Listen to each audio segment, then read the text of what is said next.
부활이 없다 하는 사도계들이 있었어요.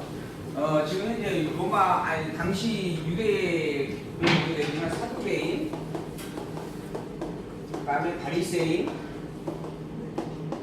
그 다음에 서기관, 그 다음에 장로, 그 다음에 대제사장, 이런 분들이 있습니다. 대제사장은 제사를 관장을 하는 그런 최고의 수장이고요. 장로들은 백성들에게 행정적 부분뿐만 아니라 종교적인 부분을 가르쳐주는 그런 안내자이고, 서기관은 성경을 계속 베껴서 그걸 기록하는 그런 자들입니다. 이제 서기관, 율법사라고도 이야기하죠. 율법사. 그래서 성경에 대해서 그 당시 구약 성경이니까 모세의 율법이 기본이에요. 그래서 유대인들은 모세 오경을 달달달 거의 외우다시피 하며 살아가죠. 그러한 부분들을 끊임없이 계속 반복해서 기록을 하고, 그걸 이렇게 필사하고, 그걸 이렇게 보관하고, 보급하고, 이런 일들을 주관하는 그런 역할을 하는 사람입니다. 성경이 굉장히 박식할 수밖에 없습니다. 그리고 난 다음에 바리새인은 이러한 어떤 신앙을, 이러한 어떤 유대주의적 구약 성경의 신앙을, 구약 성경의 성경 말씀을 체계적으로 가르쳐주는 학교를 나오는 사람이에요. 바리새파라고 하는 이 최고의 가말리엘 문화생이라고 하는 표현도 쓰는데, 정통적인 신학을 공부한 그런 학파의 학문을 가지고 따르는 자들이, 이 사람들 나름대로는 성경을 아주 잘하는 사람들이고 최고의 신앙을 가졌다라고 자부하는 종교 지도자들입니다. 이 사도계인들도 마찬가지예요. 사도계인들도 예수님, 하나님을 믿고 따르는 추종의 그런 신앙이었다는 하나의 그룹들인데, 이 사도계의 특징이 뭐냐면, 이들은 부활을 믿지 않는 사람들이에요. 부활을 부정하는 사람들이에요. 부활이라고 하는 이 말은 육체적 부활이라고 하는 것이 있을 수 없는 일이다. 어떻게 사람이 죽은 자가 다시 살아나느냐. 이거는 우리의 정신적 재정화를 가리키는 그런 의미이다. 이런 식으로 부활을 부정하는 사람입니다. 그리고 천사를 믿지 않는 그런 신앙을 가졌고요. 영원한 나라를 믿지 않습니다. 이 땅이 곧 천국이고, 이 땅이 곧 하나님을 증거하고 하나님과 함께 더불어 사는 세상이다. 그렇게 믿는 그런 신앙을 가진 무리들입니다. 이 사두개인은 본질적으로 해서 부활을 믿지 않는 자들이에요. 그래서 끊임없이 사두개인과 이 바리새인들이 이것 가지고 신학적 논쟁을 하고 있는 상황이었습니다. 예수님께서 이 세상에 오셨을 때도 마찬가지예요. 예수님께서 오셔가지고 종교 기독교의 역사를 좀 정리해보면, 논쟁의 역사를 정리를 해보면, 예수님 당시에 지금 이 부활이 있느냐 없느냐라고 하는 부활 논쟁이 있었다라고 이야기하죠. 근데 예수님께서 죽으시고 다시 살아나시고 승천하심으로 말미암아 이 부활 논쟁은 사실은 의미가 없게 되어져 버립니다. 사두개인들의 주장이 헛된 것이다라고 하는 것이 입증이 되어버렸죠. 예수님께서 부활하셨기 때문에 그런 겁니다. 그리고 난 다음에 나타나는 현상이, 예수님이 그럼 과연 그리스도가 맞느냐? 라고 하는 논쟁인데, 이게 기독 논쟁이에요. 예수가 과연 그리스도가 맞느냐라고 하는 겁니다. 근데 이건 지금 우리가 지금 신약 성경을 통해서 확인해가고 있는 내용입니다. 신약 성경을 통해서 예수님은 너무 분명한, 그리스도가 틀림없다, 하나님의 아들이 분명하다라고 입증이 되는 거죠. 그래서 이것도 끝이 났어요. 예수님은 그리스도가 틀림없다. 그 교회가 이제 공인을 한 겁니다. 콘스탄티노스 황제인가요? 그 황제가 공식적으로 예수를 그리스도로 인정을 하고 기독교로 공론하게 되어지죠. 그리고 난 다음에 이제 나타나는 것이 이제 과연 뭐죠? 기독론, 그 다음에 교회로. 그 교회란 무엇인가라고 하는 겁니다. 교회란 무엇인가? 이 교회란 무엇인가라고 하는 부분, 이 예수님을 그리스도 믿는 무리들이 자꾸 모여서 한 단체를 이루게 되어집니다. 그 단체를 이제 규합하여서 함께하는 것이 그 당시에는 회당이었어요. 이 회당이 점점 이제 규모가 커지게 되어집니다. 그리고 이 규모가 커지니까 이것을 하나의 조직으로 관장하기 시작을 합니다. 이게 이제 로만 카톨릭이라고 하는 어떤 조직이 형성이 되는 거예요. 그러니까 로마 카톨릭이 이제 교황제가 등장하는, 교황제가 등장을 하죠. 이 교황으로 말미암아 이 많은 교회로 몰려드는 예수님을 그리스도 믿는 자들이 이 몰려드는 무리들을 총체적으로 관장하게 되어지죠. 하나의 질서와 조직 속에서 관장하게 되어집니다. 그러니까 그렇게 하다 보니까는 한 곳으로 다 모일 수가 없으니까 교회를 여러 군데 나누어서 이제 짓게 되어지죠. 그러다 보니까 이쪽 교회와 이쪽 교회가 이제 서로 관장하는 어떤 내용들이 좀 달라질 수가 있는 겁니다. 그런 부분 속에서 그러면 진짜 교회가 무엇이냐 이런 논쟁이 자연스럽게 나와지게 되어집니다. 이 결론은 사실 교회라고 하는 것은 예수를 그리스도로 믿는 성도다라고 하는 것이 원리입니다. 성도를 가리켜 교회라 그렇게 이야기를 하게 되어지죠. 그런데 이 성도들의 모임에 하나의 처소가 있게 되어집니다. 건물이 이제 하나 만들어지게 되어지고 그 건물에 사람들이 모이게 되어지죠. 그리고 그 건물 앞에다가 이름을 붙여놓는 겁니다. 무슨 교회 해가지고 우리도 지금 광주 희망교회 해가지고 붙여놨잖아요. 그런 식으로 이 교회의 성도들이 모여있는 처소다 이런 뜻의 표식이에요. 근데 이제 사람들이 지나가다 여기가 교회네? 이 건물이 교회가 되어져 버린 것. 이게 이렇게 인식이 되어져 버렸어요. 여기 동양교회 그러면은 저기가 교회다 이런 식이 되어지고 저 건물이 교회다 이렇게 이제 착각을 오해를 하게 되어지는 거예요. 그래서 교회가 무엇인가라고 하는 것을 정리를 하게 되어졌어요. 그래서 기본적으로는 예수를 그리스도 믿는 성도가 교회다 이렇게 정의를 내립니다. 근데 그럼에도 불구하고 그 많은 사람들을 관장하기 위해서 필요로 하는 조직이 있어야 된다. 그러니 이것도 교회라 칭하자라고 이제 인식이 되어졌어요. 그로 말미암아 이제 교회라고 하는 이제 어떤 개념들이 짬뽕이 되어지고 결국은 이걸 교회로 생각하는 이들이 비일비재하게 되어집니다. 여기 엄청난 권력이 발생을 하죠. 이 권력으로 말미암아 부패가 진행이 되어집니다. 결국 그것으로 교회를 점점 이제 키워나가는 그러한 어떤 그 헤게모니 싸움이 있게 되어지고 그래서 이 교회보다 내가 더 큰 교회를 짓기 위해서 뭐가 필요하냐면 돈이 필요합니다. 그래서 돈을 만들기 위해서 면접을 팔아요.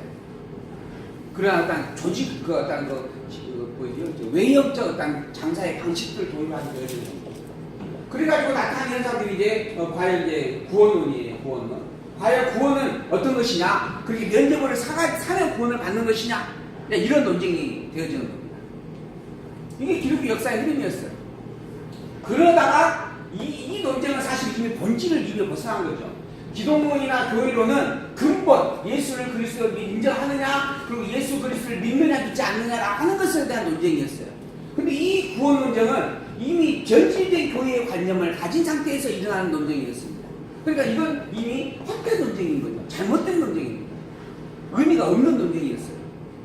그래서 뭐가 발생하냐면 바로 종교 개혁이 발생합니다. 이거는 따져 물을 것이 못 된다. 이거는 논쟁거리도 아니다. 우리의 본질은 뭐다? 성경을 아는 겁니다. 그래서 오직 성경으로 돌아가자. 이게 종교개혁이에요. 그래서 로마 가톨릭이 그동안 이야기할 때 이 모든 교리적인 부분들을 철저히 매개하겠다. 그래서 144문화인가요? 145문화인가요? 그런 어떤 성명서를 발표하면서 이제 성경만이 유일한 우리의 기준이고 푯대다라고 선포를 하게 되어진 거예요. 그래서 나타나는 현상이 그러면 성경이라는 것이 무엇이냐? 이거 성경 논쟁이 발생을 해요. 지금 우리가 지금 하고 있는 일입니다. 성경 논쟁. 성경이 무엇이냐? 그리고 어떤 것이 진짜 성경이냐? 성경에 원본이 있느냐? 있어요, 없어요? 성경에 원본이 없습니다. 성경은 사본이에요. 그 사본을 또 번역하는 겁니다. 그러니까는 번역이 영어로 되어져 있고 중국어로 되어져 있고 일본어로 되어져 있고 우리 한국어로 되어져 있죠. 또 그렇게 영어로 번역된 영어 성경도 한두 개가 아니에요. 킹 제임스 성경부터 시작을 해가지고 많은 성경들이 여러 종류의 성경들이 있습니다. 우리나라에도 개혁 성경, 개혁 개정 성경, 그 다음에 또 공동 번역 성경, 또 현대인의 성경, 그 다음에 바른 성경, 많은 성경들이 있어요. 그 내용들이 미묘하게 차이들이 다 있습니다. 그러면 진짜 어떤 것이 참 성경이냐, 어떤 성경이 정말 오리지널이냐, 이런 논쟁을 하는 거예요. 근데 오리지널이 없다는 게 문제예요. 원본이 없어요. 다 사본이에요. 그러면 이 사본을 가지고 최대한 사본을 가지고 우리가 원본을 확인할 수 있는 원본에 가까이 갈 수 있는 방법이 뭔가? 그게 바로 이제 진리 탐구예요. 그 진리 탐구의 조건이 바로 항상 말씀드리는 논리적 통일성, 그 다음에 사실적 증명, 이 두 가지 요건을 갖추고 이 두 가지 요건에 어느 것이 더 합당하느냐라고 하는 것을 따져 묻는 겁니다. 그래서 최선을 다해서 고민하는 게 우리가 개혁 성경 또 개혁 개정 성경을 이야기하는 겁니다. 사실 공동번역 성경은 사실 처음에는 모든 개신교가 다 동의를 한 겁니다. 그래서 우리가 그렇게 성경을 한번 서로 번역을 좀 하자. 조금 이렇게 현대적 감각을 갖추어서 번역을 좀 하자. 옛날 개혁 성경이 영어 성경과 중국어 성경을 근본으로 해서 번역이 되어졌는데 우리 후배들이 많이 또 원어도 배워왔고 또 독일 가서도 공부하고 유럽 가서도 공부를 하고 그런 신학자들이 많이 있으니까 이제는 더 근본적으로 그러한 근본된 성경 처음에 그 배경을 했던 성경들을 가지고 와서 그걸로 한번 직접 번역을 해보자. 그렇게 해가지고 만든 게 공동번역 성경입니다. 근데 공동번역 성경이 번역이 되어지면 되어질수록 그 내용이 충돌이 되는 거예요. 왜냐하면은 이게 로마 가톨릭 구교와 개신교 사이에서 다른 신학적 견제가 있거든요. 그 중간에 또 루터교가 있고 칼빈교가 있고 많은 또 근대적 기독교들이 또 있습니다. 근데 그러한 사고들이 다 다르거든요. 우리 개신교 안에서도 합동측이 다르고 통합측이 다르고 개혁측이 달라요. 이게 다 다른 게 있습니다. 근데 그걸 하나의 공통된 성경으로 합리화해서 만들려고 하니까 뭐가 필요해요? 타협이 필요합니다. 야, 이거는 이만큼 양보하고 저만큼 저쪽으로 양보해주자. 이렇게 타협이 필요해요. 근데 그러한 타협을 인정하는 부류가 있는가 하면 도저히 그건 인정을 못하겠다라고 하는 부류가 있을 수밖에 없죠. 그래서 합동측과 통합측이 나눠지는 겁니다. 통합측은 우리 인정하자 해서 합류한 거고 합동측은 본질에서 너무 벗어났다. 인정할 수 없다. 결국 그렇게 돌아서게 되어진 겁니다. 그런 어떤 사운드를 하고 있는 게 지금 신학적 성경만의 싸움입니다. 근데 어쨌든 예수님 당시에 지금 이 사두개인들이 있었어요. 이 사두개인들이 지금 예수님이 와서 증명하는 겁니다. 우리는 부활이 없다고 믿습니다. 라고 하는 거예요. 부활이 있다고 한다면 이런 문제가 발생하지 않겠습니까? 라고 하는 질문을 하는 거예요. 자, 어떤 내용인가 볼까요? 부활이 예수께서 선생님이여 모세가 일렀으되 사람이 만일 자식이 없이 죽으면 그 동생이 그 아내에게 장가들어서 자 형제가 있습니다. 형제가 몇 명이 나와요? 둘째, 셋째, 일곱째까지 나와요. 7명이 있습니다. 형제 7명이. 이 제일 큰 애기 결혼을 했어요. 그러니까 결혼을 해가지고 이제 아내를 얻어가지고 이제 살았는데 문제는 이걸로 인해서 후사가 있어야 되는데 이 후사가 없어요. 그러니까 하나님께서는 유대인들 이스라엘 백성들을 생육번성하도록 약속을 하셨고 약속한 대로 생육번성케 하시려고 후사를 반드시 갖는 제도를 만들어 두셨습니다. 그게 뭐냐면 계대결혼이다라고 하는 방식이에요. 계대결혼. 이게 뭐냐면 형이 결혼해가 죽었는데 형이 애가 없이 죽어버렸어. 그래서 형의 자녀가 없어요. 그럼 이 동생이 이 형수하고 장가를 가는 거예요. 그래서 아이를 낳게 하는 거예요. 이게 계대 결혼의 풍습입니다. 그로 말미암아 이 후사를 반드시 갖게끔 그 종족을 이렇게 유지하게끔 하는 데서 모세를 통해 주시는 하나의 법이 있었어요. 근데 이 둘째도 장가를 갔는데 아기를 못 낳고 죽어버렸어요. 셋째가 또 갑니다. 7명이 다 가요. 이게 이제 모세의 법이에요. 모세의 법에 따라서 있을 수 있는 일이라고 하는 겁니다. 물론 안 갈 수도 있는데 기본적으로는 이게 적용이 되어지는 법이 있었어요. 문제는 이렇게 다 가고 난 다음에 아내가 죽었어요. 총 8명인데 천국에 갔어. 만약에 천국에 갔다고 칩시다. 근데 천국에 가서 부활해가지고 천국에 갔어. 누구 아내가 되지 않느냐 하는 거죠. 누구 아내가 될까요? 누구 아내가 되어져야 돼요, 이 여인에는? 그러니까 7명 다 데리고 살면 되잖아요. 안 그래? 7명을 다 데리고 살 수만 있으면 너무 좋겠죠. 그 문제 없겠죠. 어디에 가니까, 어디 나라가, 거기는,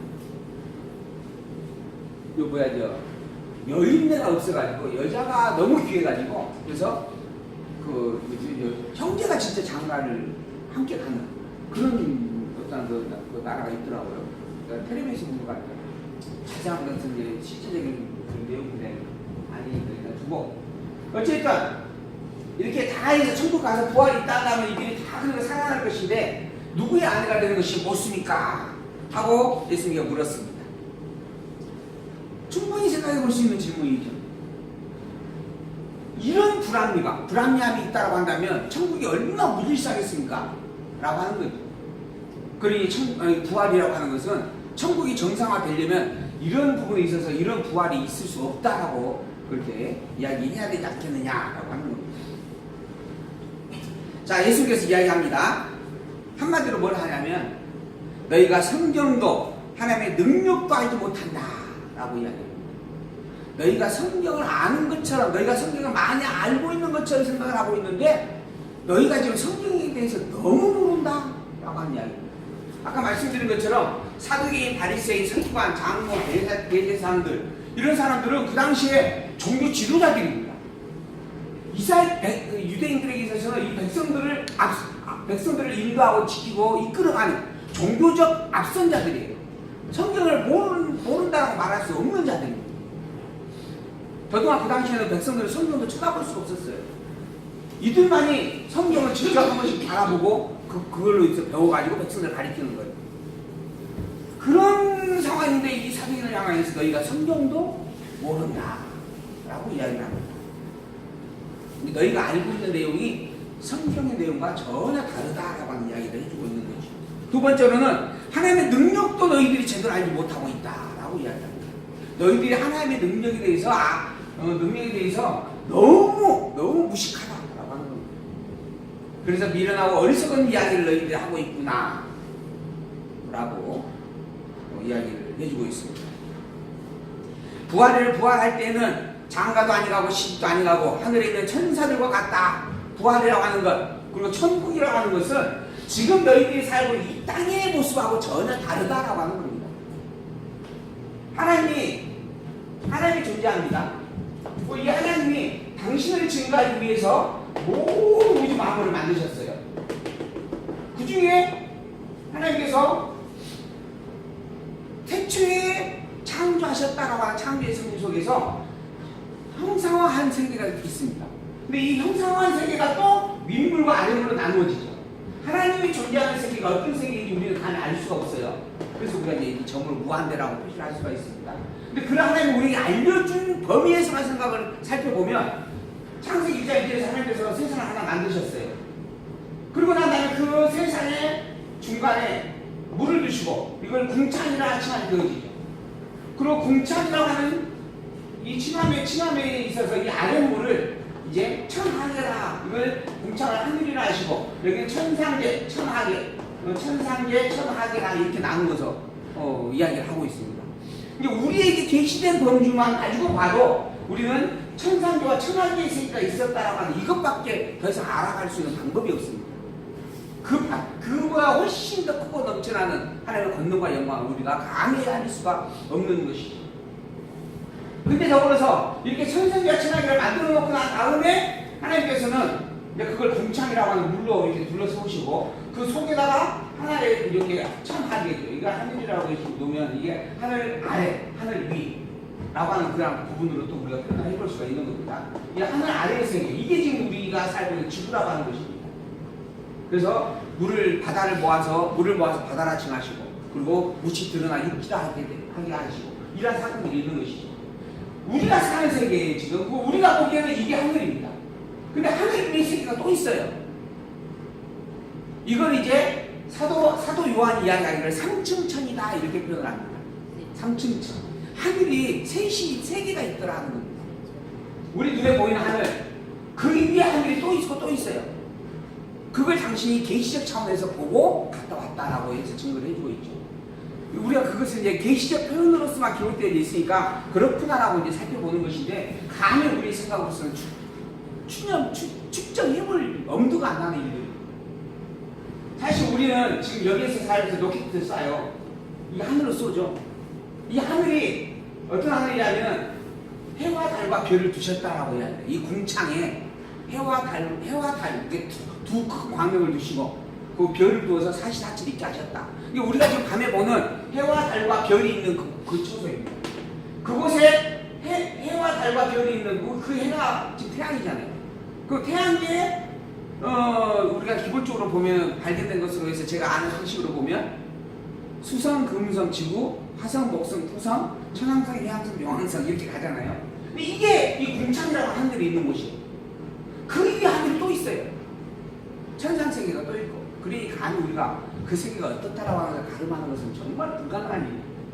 그래서 하나님이 우리가 알 수 있는 범주 안에서 이 하늘이라고 하는 범주와 우리가 살고 있는 이 세상이라고 하는 이 범주를 가지고 성경에 기록을 해서 섭리를 하고 있는 거예요. 그러니까 우리가 알 수 있는 범주가 여기에서 여기까지가 어떻게 보면 최선일 수 있어요. 그렇다고 해서 이게 없는가? 없는 게 아닙니다. 성경은 분명히 천상계의 세계가 있다라고 분명히 밝히고 있어요. 자세한 이야기가 없을 뿐이죠. 근데 천상계를 넘어서는 영원한 세계가 또 있어요. 그러한 내용들을 계시록까지 가면서 또 살펴볼 수 있는 하나의 조그마한 내용들이 있을 때 살펴보도록 하고요.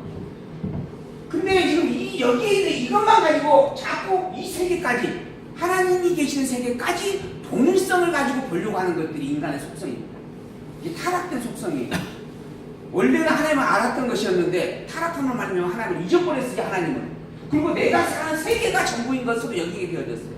그게 타락의 결과입니다. 그래서 내가 사는 이 세계에서 잘 먹고 잘 살면 땡이다 라는 이야기를 하는 거예요. 그러나 사람은 죽으면 돌아가게 되어져 있습니다. 반드시 돌아간다라고 그렇게 표현이 되어져 있죠. 성경에서도 그러지만은 우리 일상생활에서도 죽은 자를 향하여서 돌아가셨다라고 표현하는 그런 표현들이 우리의 본향을 염두에 두고 쓰여지는 표현들이다라고 그렇게 저는 생각이 되어집니다. 어쨌든 예수님께서 분명히 이야기하시기를 너희들은 너무 모른다, 너무 무식하다 라고 이야기를 한마디 하시고 난 다음에 부활이라고 하는 부활이라고 하는 그 세계는 장가도 가지 아니하고 시도 가지 않은 세계이고 또 천사들이 머물고 있는 그러한 세계와 같다. 그래서 죽은 자의 부활을 의노할지 내가 하나님이 너희에게 말씀하신 바 나는 아브라함의 하나님이요 이삭의 하나님이요 야곱의 하나님이로라 했지 않느냐. 너희에게 있어서는 아브라함은 이삭을 낳고 이삭은 야곱을 낳고 야곱은 유다를 낳았다. 12아들을 낳았다 라고 하는 것이 너희들이 있어서 시간적 개념의 범주이지만은 하나님에 있어서는 하나님은 아브라함의 하나님도 되시고 이삭의 하나님도 되시고 야곱의 하나님도 되신다. 시공을 초월하신 분이다. 하나님은 그런 의미로서 이야기를 해줍니다. 그래서 하나님은 죽은 자의 하나님이 아니고 산 자의 하나님이다. 아브라함의 아들 이삭은 아브라함을 봤습니다. 그럼 이삭의 아들 야곱이에요. 야곱은 아브라함을 봤어요? 모르겠습니다. 연도를 잘 계산해봐야 되니까 제가 그거는. 근데 어쨌든 야곱까지 하나님 아브라함을 봤다 치더라도 이제 할아버지니까 봤다고 치더라도 그 다음에 후손들은 아브라함을 볼 수가 없어요. 그러니까 그 후손들이 있으면 아브라함은 죽은 자가 되어버리죠. 근데 하나님은 아브라함의 하나님도 되시고 이삭의 하나님도 되시고 야곱의 하나님도 되시고 다윗의 하나님도 되신다라고 하는 겁니다. 모두가 또 더불어서 죽은 게 아니고 다 산 자다라고 이야기를 합니다. 하나님께서는 그들이 다 살아있다라고 하는 거죠. 그러니까 인간이 가지고 있는 그 어떤 상식적 범죄의 생각으로 여미는 그런 하나님에 대한 생각들이 얼마나 잘못되어 있는가라고 하는 것을 보여주는 그런 가르침의 말씀들이죠. 그러자 우리가 듣고 그의 가르침이 놀랐다. 더 이상 할 말이 없었다라고 하는 거죠. 그 가르침이 너무 깊었다라고 하는 이야기가 되어지는 그런 내용입니다. 어쨌든 부활이 없다라고 하는 그런 사두개인들의 어떤 질문에 대하여서 다시 한번 분명하게 부활에 대해서 잘못 알고 있음을 가르쳐준 말씀드립니다. 예수께서 사두개인들로 대답할 수 없게 하셨다 함을 바리새인들이 들었어요. 이번에는 이 바리새인들이 이제 우리가 더 똑똑하다라고 하는 것을 입증하려고 예수님께 왔습니다. 그 중에 한 율법사가 예수를 시험하여 묻되 선생님의 율법 중에 어느 계명이 큽니까? 율법 중에 어떤 계명이 큽니까? 라고 질문했습니다. 그래야 예수님께서 내 목숨, 내 마음을 다하고 목숨을 다하고 뜻을 다하여 주 너의 하나님을 사랑하라 하셨으니 이제 신명기서에 있는 말씀이에요. 신명기서 6장 5절에 있는 말씀인데 이 말씀도 아느냐라고 하는 겁니다. 이것이 크고 첫째는 계명이다. 그리고 둘째는 그와 같으니 내 이웃을 내 몸과 같이 사랑하라 하신 말씀이 있다. 이거는 이제 레위기서 19장 18절에 있는 말씀인데요. 이건 모세 율법에 있는 말씀들이에요. 이걸 그대로 이야기를 해주는 겁니다. 이 두 계명이 온 율법과 선지자의 강령이다. 모세 율법이 출애굽기 12장인가요? 모세 율법이 이제 선포가 되어집니다. 그러고 나면 레위기 전체가 모세 율법이에요. 그리고 민수기서를 거쳐서 신명기서에서 다시 한번 그걸 반복해서 교육을 해주고 있습니다. 출애굽기에서 레위기서까지 이 어마어마한 방대한 내용을 담고 있는 거예요. 모세 율법이라고 하는 것이. 근데 예수님은 그걸 단 한마디로 정리하는 겁니다. 마음을 다하고 목숨을 다하고 힘을 다하고 뜻을 다하여 하나님을 사랑하는 것, 그리고 그와 같이 내 이웃을 내 몸처럼 사랑하는 것, 이게 이 모세의 율법의 핵심이고 본질이다. 한마디로 말하면, 모세 율법을 한마디로 말하면 그것을 이야기할 수 있다 하고 가르쳐 주시는 내용의 말씀입니다. 제일 큰 율법이 뭐냐라고 묻는 자에게 예수님께서 주신 말씀의 내용입니다. 자, 이어서 이제 41절. 바리새인들이 모였습니다. 바리새인들이 모였을 때 예수께서 그들에게 이르시되 너희는 그리스도에 대하여 어떻게 생각하느냐? 요거 하나 우리가 살펴봐야 되겠네요. 자, 우리 모세의 율법을 지금 예수님을 통해서 많이 배우고 있는데, 살인치 말라, 가늠치 말라, 도둑질하지 말라, 많은 율법들이 있어요. 제사는 이렇게 드려라라고 하는 많은 규례들도 있습니다. 그래서 모세의 율법을 정리하면 계명, 율례, 규례, 법도, 이렇게 네 가지의 조항으로 우리가 나누어서 정리를 해볼 수 있어요. 이걸 토탈해서 우리는 율법이다 이렇게 이제 이야기할 수가 있습니다. 이 계명은 10계명이에요. 10계명 10가지의 이 모든 율례와 규례와 법도를 싸잡아서 가지고 있는 본질된 내용입니다. 기본법이다 그래서 이야기를 해요. 그 율례는 백성들과의 관계성을 나누는 일반 민형사법입니다. 규례는 제사를 규명하는 그런 제사법입니다.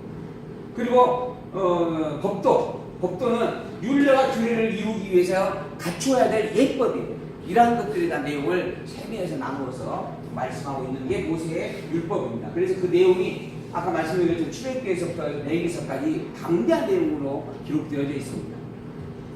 근데 이 내용을 한마디로 정리하면 무엇인가? 하나님을 사랑하라라는 말씀입니다. 이 모세의 율법의 핵심 내용이 뭐냐라고 물었어요. 그때 한마디로 하나님을 사랑하는 것이다. 마음을 다하고 뜻을 다하고 힘을 다하여 하나님을 사랑하는 것이다. 그러면 살인치 말라라고 하는 말씀, 살인치 말라라고 하는 말씀이 있었어요. 그래서 바리새인들은 살인치 말라 했으니 살인하면 안 됩니다 이렇게 알고 있었어요. 가늠치 말라 했으니 가늠하지 않으면 됩니다 이렇게 알고 있었던 거예요. 근데 예수님은 뭐라 했어요? 살인치 말라라는 말은 너희는 다 살인자다 이 말이었다 라고 이야기했죠. 가늠치 말라라고 하는 말을 하나님께서 모세의 율법을 줬는데 이 세상에 가늠하지 않는 자가 누가 있느냐? 모두가 다 가늠한 자이지 않느냐라고 하는 거지. 그렇게 말씀하셨어요. 그러니까 살인치 말라라는 말을 살인하면 안 된다라고 보는 것 자체가 잘못 알고 있다는 이야기죠.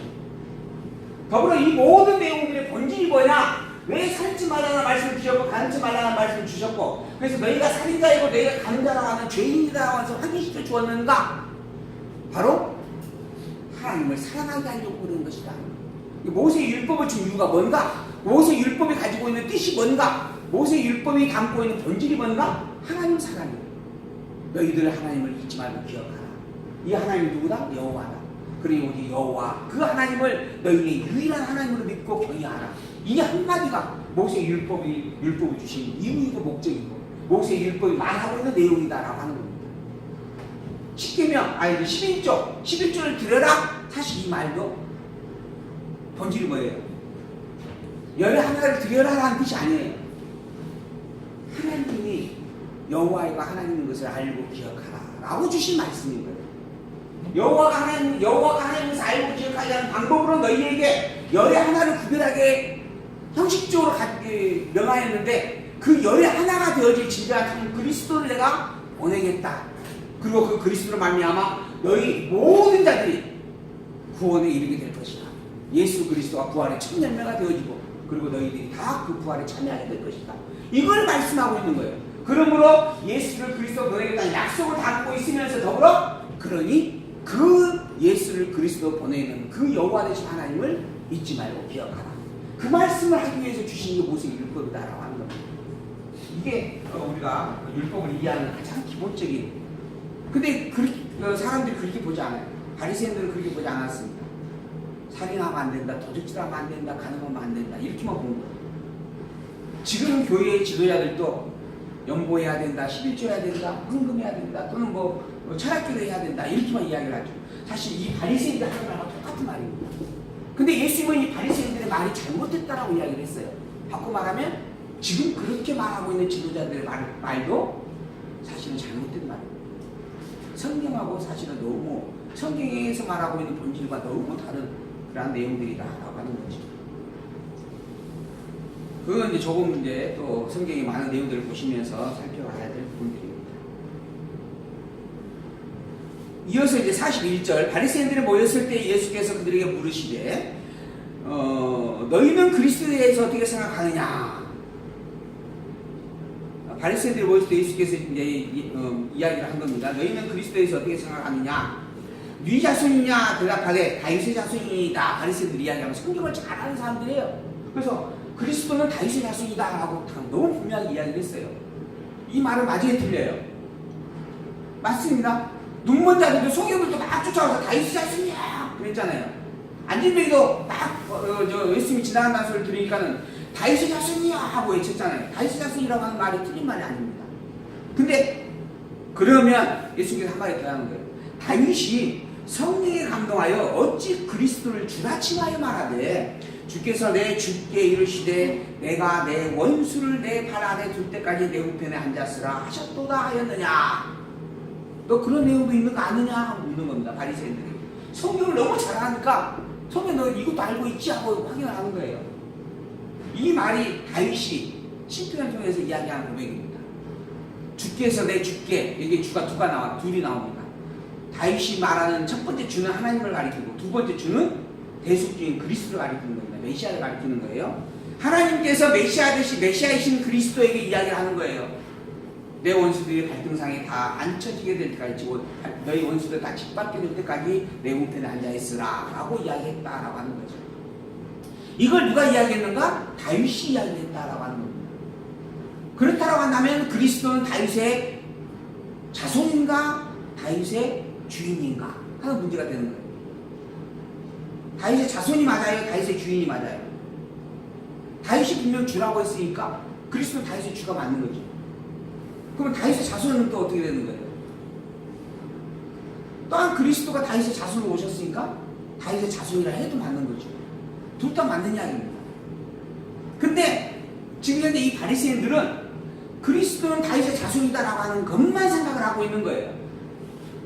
예수는 다윗의 자손으로 오셨다라고 하는 이것만 생각을 하고 있는 거예요. 그래서 그 생각이 너무 편협된 것이다. 그것이 너무 이제 한 곳에만 매여 있는 어리석은 부분들이다라고 하는 것을 분명하게 지목해서 가르쳐 주시는 그런 말씀이다라고 하는 겁니다. 다윗이 그리스도를 주야칭하였으니 어찌 그의 자손이 되겠느냐? 원래는 근본적으로 주 되신 분이 다윗의 혈통을 따라 이 땅에 오신다라고 하는 말씀이다.